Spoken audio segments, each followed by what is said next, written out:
It's the Meek, Geek, Gab Show, a regular vlog where I get to yak about news and reviews focused on video games, electronics, sci-fi, fantasy movies, TV shows, comic books, collectibles, and other geeky topics.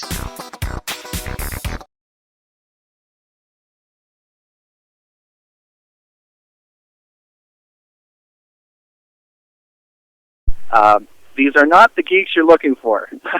Hi, just joking. This is the Meek Geek, host of the Meek Geek video game blog, www.videogamersoasis.com/blog, and I'm speaking to a very distinguished individual here, Anthony Forrest, the original sand trooper or stormtrooper who said these are not the droids we're looking for.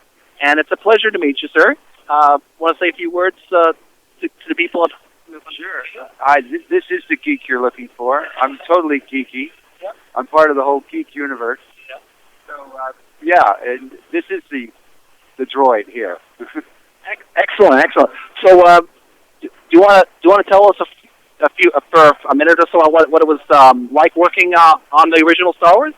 It was a little bit cooler than it is today because we're sitting here and we're sweating a little bit, but.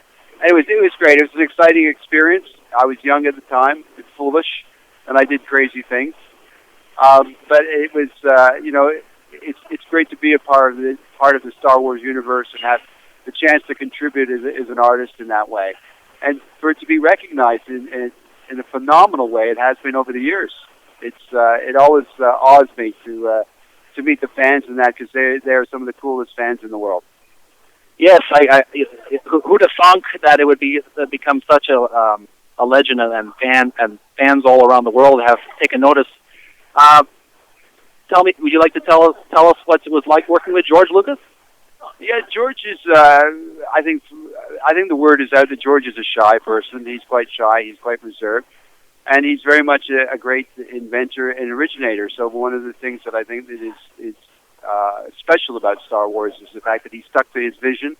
I'm sure a lot of people would have tried to change his mind over certain things and that, but he's, it's about staying true to your vision and holding tight with what that is and seeing it through to the end. And he managed to do that in great style. I mean, he even took the time when I was dressed as the sand trooper to actually, he wanted it to look grittier. And so he got the sand, picked dirt up out of the ground, and he started throwing it on me to give it that effect. He visually, he knew what he wanted. Yeah, he was a real visionary, and he still is. Still a fan of his movies. So, what was it? If you don't mind me asking, what was it like wearing the uniform, the armor? Well, the stormtrooper costume is in that condition. It's hot. I'll say that because it's very awkward to move in. It pinches on your elbows, pinches on your joints, and that if you make any articulation with your arm or anything. And so I remember when I first got it on and I started to move. Because I was walking in sand, I almost fell over backwards when they put the backpack on me because I wasn't expecting the weight. So it took a little while to get used to it. Again, once you take the helmet off or the bucket as they call it. Once you take that off, you can cool down a bit. But most of the time, it's pretty hot in there. There's no. They were not designed for comfort, and they were not designed for ventilation. Well, you suffered for your art, and you're well rewarded for it. I can see you got some nice photos here, and perhaps we'll check it out. Perhaps we'll check it out on the camera. Was there anything else you want to mention before we go? No, I've got a couple of. I've got a website, AnthonyForrest-StarWars.com. I also have AnthonyForrest.com is where my music is.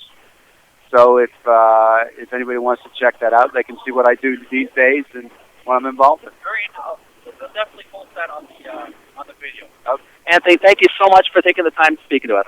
Have a great time. May the Force be with you. You